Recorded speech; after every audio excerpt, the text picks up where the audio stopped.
नमस्कार दोस्तों, टीचर भी यूट्यूब चैनल में आपका एक बार फिर से बहुत बहुत स्वागत है। आपने अभी तक इस चैनल को सब्सक्राइब नहीं किए हैं तो लाल रंग का बटन दबाकर चैनल को सब्सक्राइब कर लें और बगल के घंटा बजा दें ताकि इस चैनल पर शिक्षक एवं शिक्षा से जुड़ी हर खबर और पत्र प्राप्त हो सके। इस वक्त शिक्षा विभाग में मची हड़कंप। उच्च न्यायालय के आदेश के बाद शिक्षा निर्देशक ने डीईओ व आरडीडीई से वेतन मांग को लेकर मांगी रिपोर्ट। निम्न वर्गीय लिपिकों को दे रहे उच्च वेतनमान, गड़बड़ी पर मचा हड़कंप। बिना विभागीय मार्गदर्शन के 4,000 से 6,000 दिया जा रहा वेतनमान। माध्यमिक शिक्षा निर्देशक ने सभी प्रमंडल से मांगा जवाब। 14 दिसंबर तक आरडीडीई डीईओ से इस मामले में अलग अलग फॉर्मेट में मांगी गई रिपोर्ट। 20 दिसंबर 2000 के बाद नियुक्त निम्न वर्गीय लिपिक को उच्च वर्गीय लिपिक का वेतनमान स्वीकृत किया जा रहा है। यह मामला सामने आने के बाद शिक्षा विभाग में हड़कंप मचा हुआ है। माध्यमिक शिक्षा निर्देशक मनोज कुमार ने तिरहुत प्रमंडल के आरडीडीई समेत सभी प्रमंडल के आरडीडीई से इस संबंध में जवाब मांगा है। निर्देशक ने आरडीडीई से जवाब मांगा है।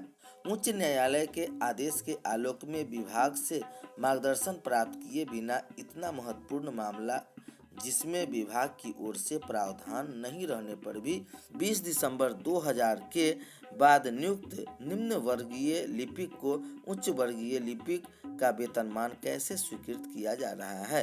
विभाग के सामने कई ऐसे भी मामले आए हैं जिसमें उच्च न्यायालय के द्वारा जांच के बाद भी लाभ देने का आदेश दिया गया है, पर इन मामलों पर विचार नहीं किया। प्रमंडल और जिला स्तर पर सीधे लाभ स्वीकृत किया जा रहा है, जो वित्तीय अनियमितता है। विभागीय मार्गदर्शन और अपील के कार्यवाही किए बिना ही उच्च विभागीय लिपिक के वेतनमान की स्वीकृति से कई तरह की विसंगतियां सामने आई है और कई लिपिक के द्वारा अनियमित लाभ का दावा भी किया जा रहा है।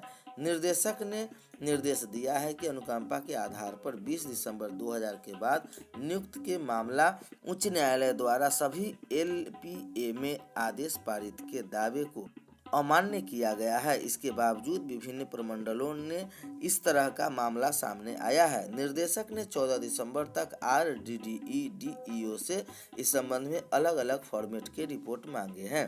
आरडीडीई को देनी है यह रिपोर्ट। प्रमंडलीय संवर्ग के तहत किस जिले में किस लिपिक को यह लाभ दिया गया है, इसके साथ ही लिपिक का नाम, कार्यालय का नाम और स्कूल का नाम किस न्यायाधीश के आलोक में 4,000 से 6,000 का वेतन स्वीकृत किए गए हैं। संबंधित मामले में एलपीएसपी रिव्यू दायर किया गया है या नहीं, बिंदु शामिल उसमें मुख्य रूप से बताए गए हैं। इधर दूसरी खबर आ रही है। प्रधानमंत्री मोदी ने कहा 98% जमाकर्ताओं को 5 लाख तक की राशि वापस मिल रही है।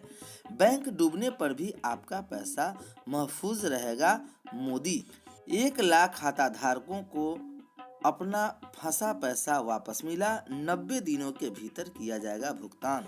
प्रधानमंत्री नरेंद्र मोदी ने रविवार को कहा कि बैंक के डूबने पर अब जमाकर्ताओं का पैसा नहीं डूबेगा, उनकी जमा रकम का समयबद्ध तरीके से भुगतान किया जाता है।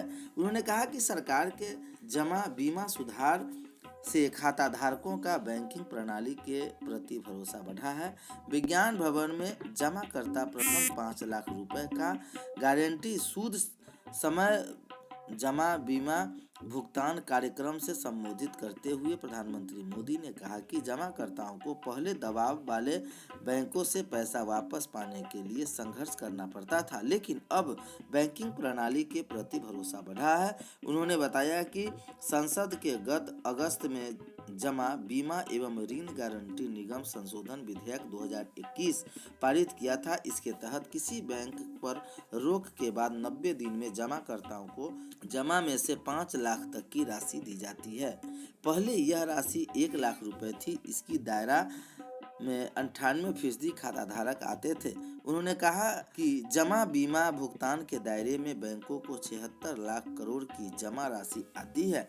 देश में बैंक जमाकर्ताओं के लिए बीमा की व्यवस्था 1960 के दशक में बनाई गई। थी। पहले बैंक में जमा पर सिर्फ 50,000 रुपए की गारंटी थी। प्रधानमंत्री मोदी ने कहा कि आज का नया भारत समस्याओं के समाधान पर जोर लगाता है। आज भारत समस्याओं को टालता नहीं।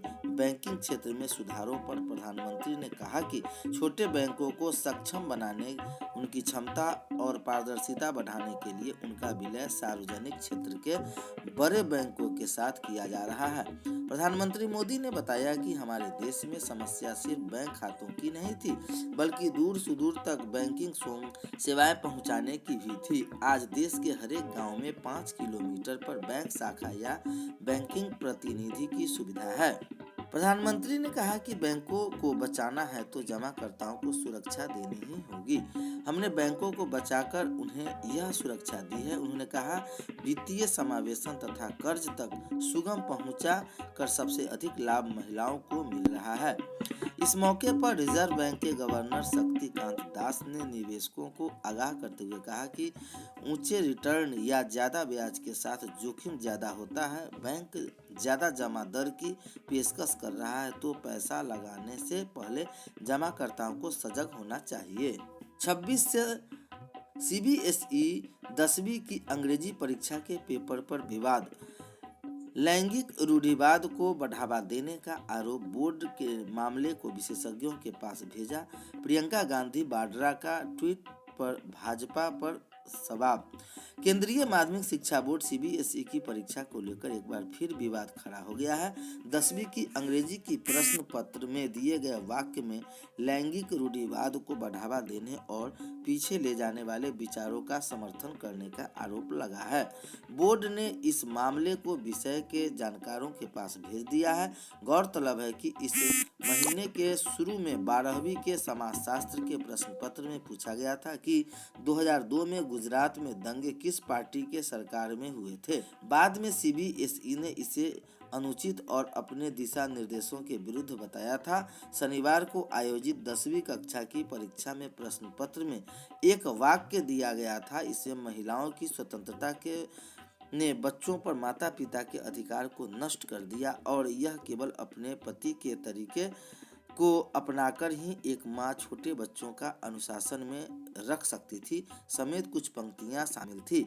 इन वाक्यों के कई अंश इंटरनेट मीडिया पर वायरल हो गए। लोगों ने सीबीएसई पर सवाल उठाए। कांग्रेस महासचिव प्रियंका गांधी वाड्रा भी इसमें कूद पड़ी। उन्होंने ट्वीट कर प्रश्न पत्र पर आपत्ति जताई है। स्नातक नामांकन के आवेदनों में एक बार फिर सुधार का मौका। बिहार बीवी विषय कॉलेज समेत अन्य चीजों में छात्र कर सकते हैं सुधार। ऑन स्पॉट दाखिले में जिले में ही नामांकन की बाध्यता की खत्म।